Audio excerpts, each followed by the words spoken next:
Bienvenue sur France Bleu, Pays de Savoie. C'est un début de semaine en couleur. On va garder la pêche en vous parlant de la tomate. Fruit, légumes, elle est en cours, en tout cas de saison. Et en médecine traditionnelle chinoise, quelle est son utilité, ses bienfaits, ses méfaits peut-être pour l'organisme? On va en parler avec Sébastien Hans, qui est notre invité expert en médecine traditionnelle chinoise. Bonjour Sébastien. Bonjour Serge. Alors la tomate, c'est notre ami ou c'est notre ennemi? Nous allons parler de cette tomate qui n'est pas forcément un légume, mais un fruit originaire du Mexique. Et bon, c'est notre ami évidemment, surtout pour les salades. Tout le monde aime bien les salades de tomates l'été. Mais parfois, attention, il peut y avoir quelques toutes petites contre-indications, notamment quand on a un système digestif un petit peu fragile. Vous allez tout nous dire sur la tomate. Et vous qui êtes à la maison, vous avez envie de nous appeler pour nous parler de la tomate. Vous avez des questions particulières concernant ce fruit, légume. Enfin, on peut dire les deux ou pas? C'est un fruit utilisé en tant que légume. Exactement. Vous pouvez nous appeler au 0806 0010 10. C'est Evelyne qui vous attend sur la ligne bleue. Si vous venez de nous rejoindre, le dossier du jour est tout rouge aujourd'hui. Il est consacré à la tomate avec Sébastien Hans, qui est expert en médecine traditionnelle chinoise. Sébastien, la tomate, on va en parler. Et si vous voulez vous poser des questions à Sébastien sur la tomate, 0806 0010 10. Alors, on va parler de la médecine chinoise, bien sûr. La tomate qui a aussi toute une histoire, Sébastien. Oui, les gens ne le savent pas. Enfin, moi, je ne le savais pas avant, il n'y a pas très longtemps. Mais c'est originaire du Mexique et d'Amérique centrale. D'ailleurs, elle tient son nom, tomate, du mot aztèque tomatl. Alors, je ne sais pas trop comment le prononcer. C'est TL à la fin. Elle est apparue en Europe beaucoup plus tard, au XVIe siècle, où elle a été introduite par les conquistadors espagnols, exactement en 1521, qui l'ont donc découverte en Amérique du Sud. Elle est arrivée après en Italie, en 1566, où elle fut nommée la pomme d'or. Vous savez comment on dit tomate en italien? Alors, j'ai pas le bon accent, mais pomodoro. Ah oui, pomodoro. Oui, on se comprend des fois sur les boîtes de tomates. De tomates pelées, etc. Donc voilà, d'où ça vient de pomme d'or, en fait. En Provence, on l'appelait la pomme d'amour, la tomate, à cause de ses prétendues propriétés aphrodisiaques. Comme la pomme d'amour, on appelle ça aussi la pomme. Exactement, celle qu'on trouve dans les foires, là, qui sont toutes rouges, justement. Bourrées de sucre. Et c'est vrai que certains lui prêtaient des propriétés aphrodisiaque. Je ne sais pas si c'est la couleur rouge mais ça vient de là. En France, c'est arrivé beaucoup plus tard, en 1660, d'abord comme une plante ornementale et ensuite comme une plante médicinale. Et c'est qu'au XXe siècle, à peu près dans les années 20, que sa culture et sa commercialisation s'est généralisée en France. Quant à la Chine, il y a eu, paraît-il, une variété de tomate qui a existé avant celle d'Amérique du Sud. N'oubliez pas que la tomate, c'est un fruit et pas un légume, mais en France, on la consomme surtout comme un légume. En plus, c'est un légume, alors on dit de saison, là on est encore entre les deux. Voilà, printemps-été, on commence un peu à en trouver, mais bon. Voilà, c'est surtout pour l'été.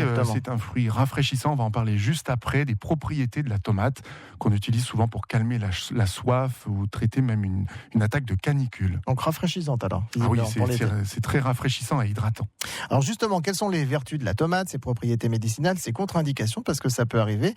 On va en parler avec notre invité Sébastien Hans, qui est expert en médecine traditionnelle chinoise. Et vous, est-ce que vous consommez la tomate chez vous et comment? Est-ce que ça vous interpelle, le fait que ça peut être aussi que la tomate peut avoir des contre-indications? Vous allez pouvoir nous poser toutes vos questions au 0806 0010 10. Si vous supportez ou pas la tomate, n'hésitez pas à joindre Evelyne sur la ligne bleue. La tomate, vous l'aimez? Vous en mangez? Justement, qu'est-ce qu'en pense notre invité Sébastien Hans, qui est notre expert en médecine traditionnelle chinoise? Vous pouvez nous joindre 0806 0010 10 si vous avez des questions. Comment vous la consommez? Est-ce que c'est bon pour vous? Si vous avez peut-être certains petits soucis, n'hésitez pas à poser vos questions. Sébastien, on a parlé de l'histoire de la tomate. Elle a des bienfaits, cette tomate. Alors, on va parler médecine chinoise, si vous le voulez bien. Donc, c'est vrai que selon la médecine chinoise, déjà, sa nature est une nature légèrement froide. C'est-à-dire qu'elle va avoir la possibilité de nous rafraîchir. On va en parler juste après. Ses saveurs, c'est une saveur douce et acide en même temps. Les saveurs en médecine chinoise ont des propriétés médicinales. Et enfin, elle pénètre les méridiens de l'estomac, du foie et des poumons, 3 organes sur lesquels elle va avoir une action. Alors, la première indication de la tomate, qu'on consomme donc en été, comme vous l'avez dit, c'est d'abord de clarifier la chaleur, comme on dit en médecine chinoise. Parfois, notre corps surchauffe ou fonctionne en hyperactivité, il va surchauffer, du coup on va avoir très très très très soif. Eh bien la tomate, non seulement elle va clarifier la chaleur, elle va rafraîchir, mais en plus elle va nous aider à générer des liquides organiques. Vous savez qu'en été on transpire énormément et eh bien quand on transpire on dit qu'il faut beaucoup boire.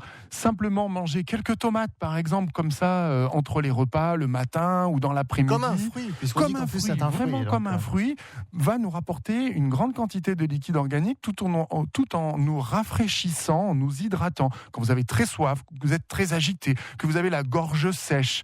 Par exemple, en été, souvent, on a ce qu'on appelle des attaques de canicule, chaleur excessive, comme on dit en médecine chinoise, quand il fait très très chaud, qu'on s'expose beaucoup au soleil, on va se faire attaquer, on va avoir beaucoup de fièvre. Et bien dans ces cas-là, on peut consommer de la tomate. J'ai même une recette si vous voulez. On va la donner, bien sûr. Alors qu'est-ce qu'on peut faire avec la tomate alors pour calmer se rafraîchir, la grande soif, quand on a une attaque de canicule, on a de la fièvre, on a mal à la tête, on a une grosse soif.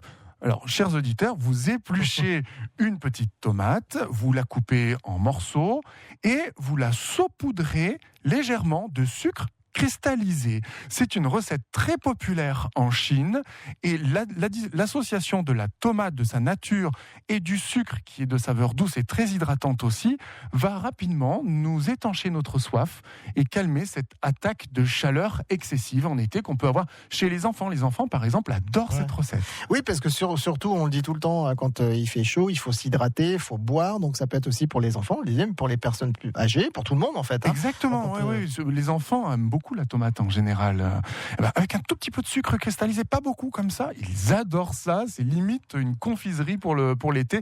Mieux vaut en tout cas manger ça qu'une une crème glacée très grasse, très sucrée et très mauvaise pour la santé. Alors on revient aussi à la tomate, il faut qu'elle soit pas trop fraîche aussi, on rappelle.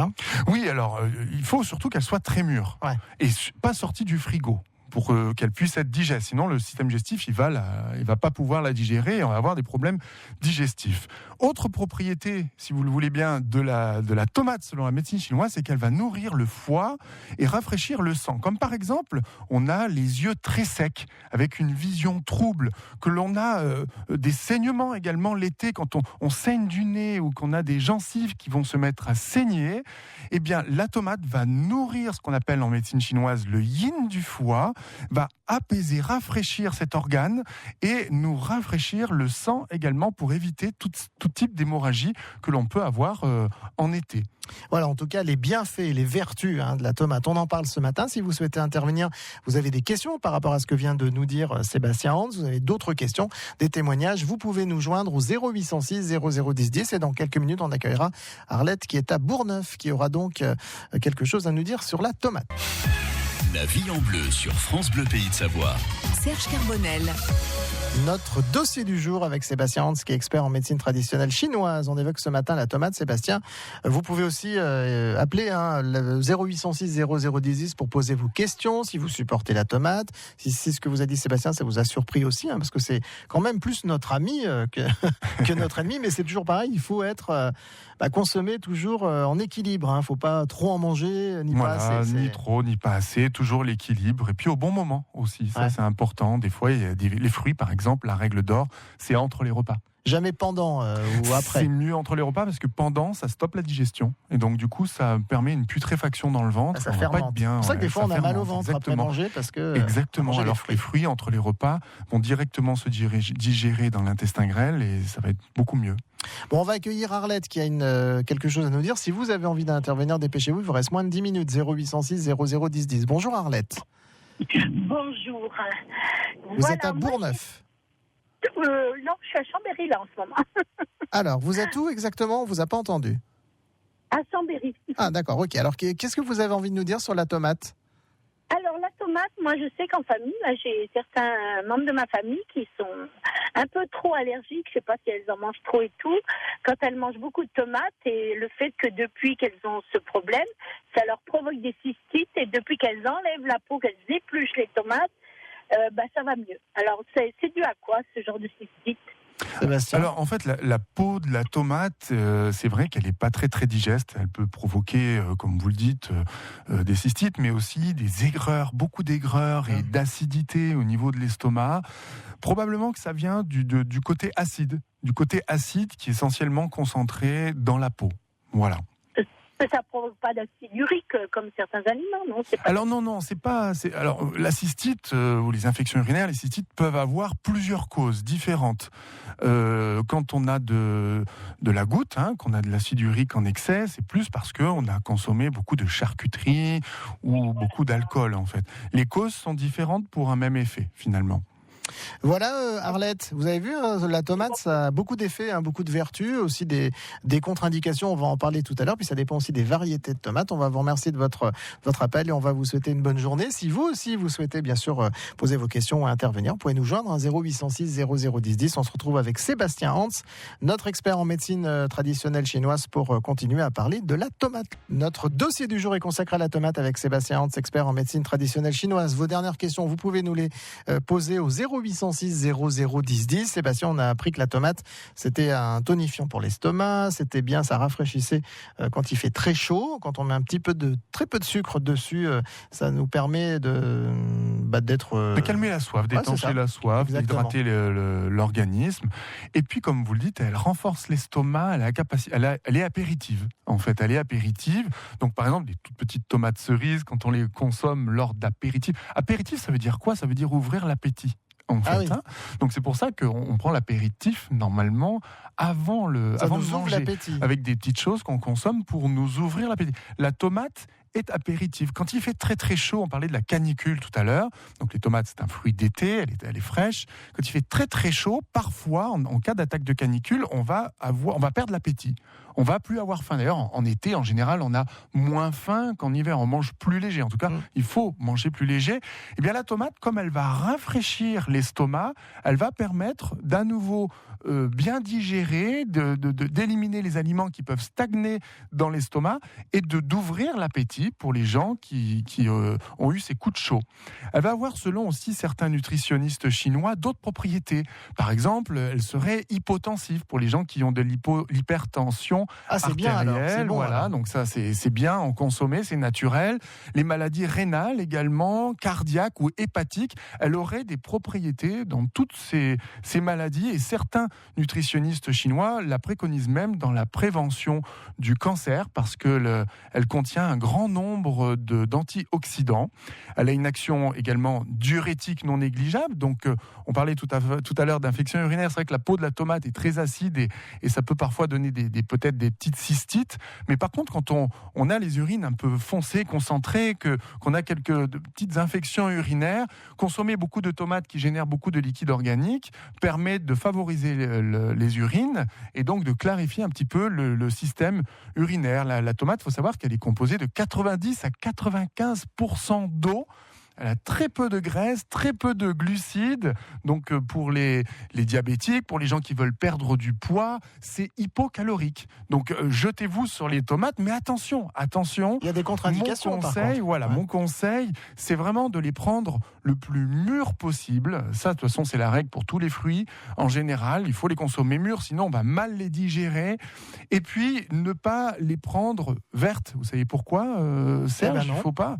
C'est comme les pommes de terre, par exemple, qui ont un petit peu vieilli, qu'on a laissé un peu comme ça. Il y a cette couleur verte qui apparaît.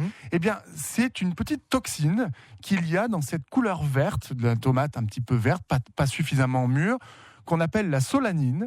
Et on peut s'intoxiquer. Alors, c'est inoffensif à faible dose, mais en excès, on peut s'intoxiquer. Alors, la cuisson suffit juste à détruire la solanine, mais souvent, si vous croquez des tomates comme ça, avec un petit peu, fréquemment, on va dire, avec cette couleur verte, vous risquez d'avoir une intoxication avec comme symptômes des maux de tête, des vomissements, des douleurs de ventre, comme une intoxication alimentaire avec des diarrhées, mais il peut y avoir aussi de la fièvre, une grande fatigue, et dans les cas graves, ça peut même atteindre le système neurologique avec des vertiges, tremblements, hallucinations, agitation. Ça va loin. Donc les tomates, il faut vraiment les consommer le plus mûr possible ou bien les cuire pour éliminer cette toxine qu'on appelle la solanine. Ça, c'est quelque chose qu'il faut vraiment repréciser. Alors Sébastien, est-ce qu'il y a vraiment des contre-indications, ceux qui ont des soucis par rapport à la santé? Est-ce qu'il ne faut surtout pas consommer de tomates ou pas trop en consommer? Il n'y a pas de grandes contre-indications à la tomate, comme on avait parlé par exemple pour le citron dans la dernière fois. juste pour les gens qui ont un système digestif fragile, les gens qui sont un peu frileux, les gens qui ont des ballonnements après les repas, envie de dormir après manger, ou des selles un peu trop molles. Ça veut dire que le système digestif est pas très très efficace, il a du mal à transformer. Dans ces cas-là, mieux vaut modérer les tomates et surtout éviter de les consommer crues. Donc vous pouvez les consommer en potage, en soupe, en sauce évidemment, en ratatouille, grillées même, les tomates grillées ou sautées, c'est excellent. Sur les brochettes, on peut en mettre. Mais par contre, quand vous avez un système digestif un peu lent, un peu fragile, évitez de trop en consommer. Bon, on a fait un grand tour de cette fameuse tomate, qui est un fruit ce matin par rapport à la médecine traditionnelle chinoise. On rappelle aussi que vous avez une chaîne sur YouTube, la chaîne Conseil Santé TV. C'est ça, on peut me rejoindre sur Conseil Santé TV. C'est une chaîne YouTube où on peut très simplement et gratuitement regarder des petites vidéos que je fais rapidement en expliquant des recettes, des conseils de santé, tout ça basé sur la médecine chinoise, des points d'acupuncture à vous masser. Et voilà, vous pouvez simplement vous abonner, vous inscrire à ma chaîne YouTube Conseil Santé TV, et c'est pour vous. Et c'est gratuit en plus. Et, oui. Et vous avez des conseils avant l'été, là on va rentrer bientôt dans nos maillots de bain, vous nous donnez quelques conseils pour faire attention à notre équilibre. Oui, des fois on a bien mangé en hiver, on a mangé beaucoup de raclette, tartiflette, après un peu de poids, et c'est vrai que beaucoup de gens me demandent j'aimerais bien être bien dans mon maillot de bain cet été.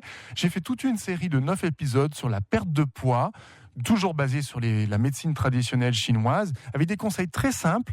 Et si on les met en application, on perd efficacement du poids, on régule son poids. Et pour les gens, à l'inverse, qui sont trop maigres et qui n'arrivent pas à prendre du poids, les mêmes conseils vont aider à faire reprendre un petit peu de poids. Ça régule, en fait. Ouais. C'est sur Conseil Santé TV sur YouTube. Voilà, déjà, il nous parle aussi dans ses conseils de ces fameux fruits qu'on ne doit pas manger pendant le repas, soit une collation à 10h, à 16h, 17h, mais jamais après un repas, parce que ça fermente quand c'est cru.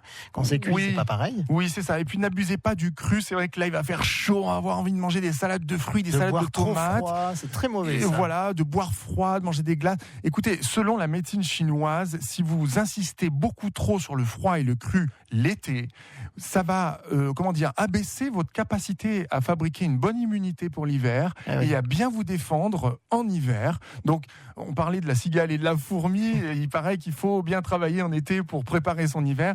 Eh bien, il faut surtout bien s'entretenir sa santé en été en ne mangeant pas trop cru. Comme ça, vous serez plus résistant au froid environnemental de l'hiver. Et pas trop boire glacé, parce que quand on voit que certains boivent des tonnes d'eau avec plein de glaçons à l'intérieur, alors que ça sert à rien en fait. Voilà, et le conseil qui vaut de l'or, on veut dire, c'est surtout de boire très peu à table quand on mange, et boire un tout petit peu chaud. Jetez des petits jets d'eau chaude dans votre estomac pour le maintenir à une température assez chaude. C'est quand l'estomac est très chaud qu'il transforme bien, qu'il dégrade bien, qu'il digère bien, et là on se sent tout léger et en pleine forme. Donc pas beaucoup boire à table, mais un tout petit peu chaud. Voilà les bons conseils de Sébastien pour passer un beau printemps, un bel été. En tout cas, vous avez tout sur la chaîne Conseil Santé TV. D'ailleurs, tous les liens sont sur notre page de l'émission La Vie en Bleu de ces du jour. Mais Sébastien, il reviendra d'ici avant l'été quand même. Oui, on se revoit le mois prochain, au mois de juin. Voilà. On reparlera médecine chinoise. Bon, super. Merci beaucoup Sébastien. Je rappelle, mais expert en médecine traditionnelle chinoise. Vous souhaite un bon lundi.